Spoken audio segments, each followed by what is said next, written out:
आता है वह पल जिससे उन सबकी जिंदगी बदलने वाली है। बस एक लंबी सीधी टनल के अंदर इंटर करती है। टनल के अंदर लाइट्स जल रही हैं और बस के आगे पीछे और भी गाड़ियां हैं। सब कुछ शांत है, लेकिन जैसे ही बस टनल के दूसरे तरफ से बाहर निकलती है माहौल एकदम बदल जाता है। पहले तो किसी ने ध्यान नहीं दिया, मगर बस में अब धीरे धीरे सन्नाटा छाने लगता है। वह लड़का जो अपनी गर्लफ्रेंड को मैसेज कर रहा था नोटिस करता है कि उसका मैसेज सेंड नहीं हो रहा। इंश्योरेंस एजेंट अपना फोन चेक करता है, नेटवर्क तो है पर कॉल नहीं लग रहा। सबसे अजीब बात, बाहर सड़क पर जो ट्रैफिक होना चाहिए था वो गायब है। एक भी गाड़ी नहीं, एक भी टैक्सी नहीं, यहाँ तक कि स्ट्रीट लाइट के नीचे कोई कुत्ता तक नहीं दिख रहा। बस ताइपो पहुँचती है। ड्राइवर हैरान है क्योंकि यह एरिया कभी खाली नहीं होता, पर आज यहाँ सन्नाटा है। ड्राइवर बस रोकता है और सभी चारों तरफ देखते हैं पर आसपास कोई नहीं। तभी एक आदमी को कुछ याद आता है। उसने एक सेकेंड के लिए अपनी आंख झपकी थी और जब उसके बाद उठा तो सब कुछ गायब था। सड़क पर आगे और पीछे अब कोई भी गाड़ी नहीं थी। तभी ड्राइवर को भी याद आता है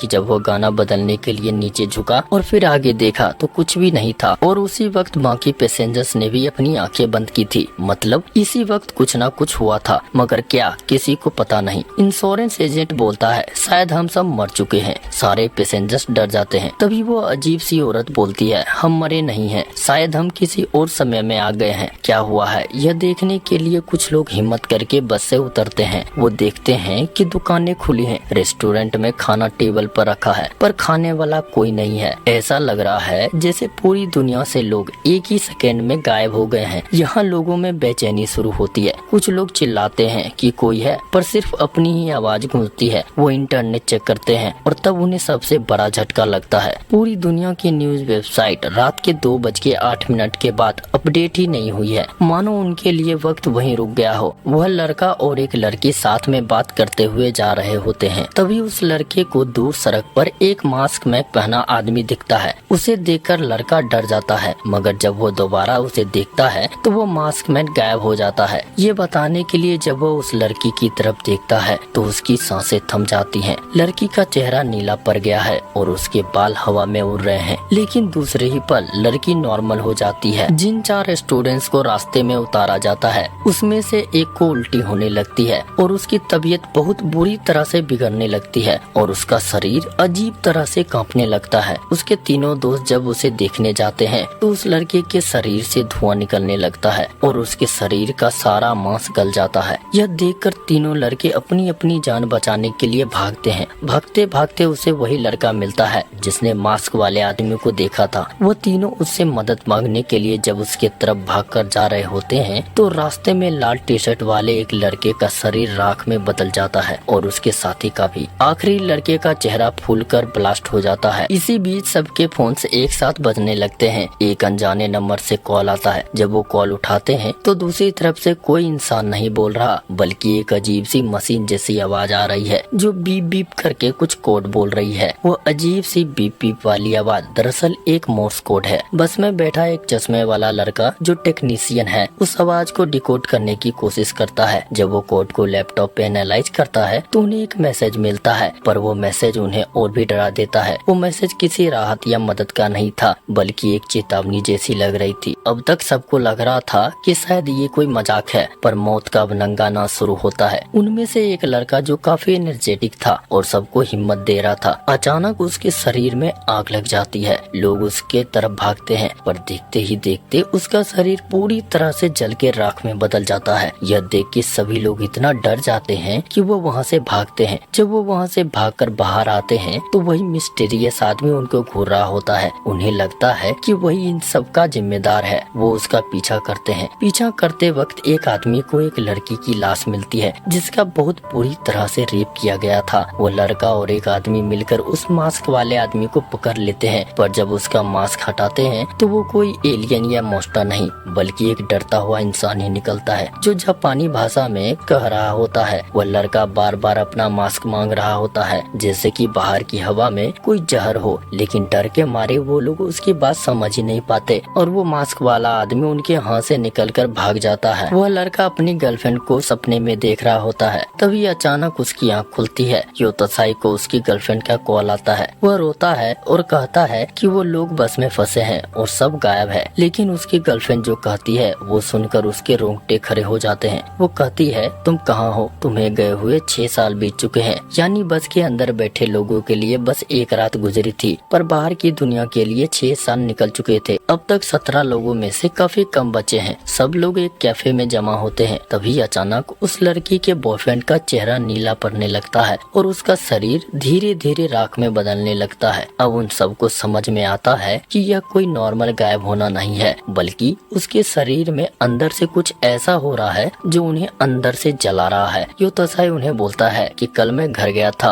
और तब मुझे मेरी गर्लफ्रेंड का कॉल आया था। वो बता रही थी कि हम 6 साल से गायब हैं। यह सुनकर सब डर जाते हैं। चश्मे वाला लड़का बगल में लगे केमिकल प्लांट को देखकर बोलता है, शायद केमिकल फैक्ट्री ब्लास्ट हो गई है जिससे हम सब मर गए हैं। बस ड्राइवर बोलता है, बस में पेट्रोल खत्म हो गया है तो मैं पेट्रोल पंप से पेट्रोल लेकर आता हूँ, उसके बाद हम सब केमिकल फैक्ट्री चलेंगे, जिसे पता लगा सके कि क्या हुआ है। जब वो गाड़ी में पेट्रोल डालकर जा रहा होता है तभी पीछे से वो नशेड़ी आदमी उठता है। वह नशे में था, इसलिए उन दोनों में लड़ाई होने लगती है। बस ड्राइवर उसके कंधे पर एक बड़ा सा चाकू मारकर उसे गाड़ी से बाहर फेंक देता है और गाड़ी लेकर वहाँ से निकल जाता है। तभी कैफे में बैठे पैसेंजर्स में से एक लड़का उन सबको बताता है कि जब बस रुकी थी तो हम दोनों एक साथ उतरे थे और हमारे साथ एक लड़की भी उतरी थी जिसको मेरे दोस्त ने जबरदस्ती पकड़कर उसके साथ गंदा काम किया और उस लड़की को मार दिया। अब हमें पता चलता है कि उस मास्क वाले आदमी को पकड़ते वक्त जिस लड़की का रेप हुआ था और उसे मार दिया गया था, ये काम इसी दरिंदे ने किया। उस लड़के की बात सुनकर सारे पैसेंजर्स गुस्से से भर जाते हैं। ड्राइवर और बाकी लोग डिसाइड करते हैं कि इसे जिंदा रहने का कोई हक नहीं। लड़की किचन से एक चाकू लेकर आती है। उसके बाद एक एक करके सभी लोग उसे चाकू मारते हैं। वो लड़का माफी मांगता है, गिड़गिड़ाता है, मगर कोई भी उस पर रहम नहीं करता। वह आदमी उसे चाकू मारते हुए कहता है, मेरी 2 बेटी है, 15 और 16 साल की, और मैं उससे बहुत प्यार करता हूँ। जिसका तुमने रेप करके मार दिया वो भी किसी की बेटी होगी। यह बोल के उसे मार देता है। अब सबको लग रहा होता है कि यह मर गया।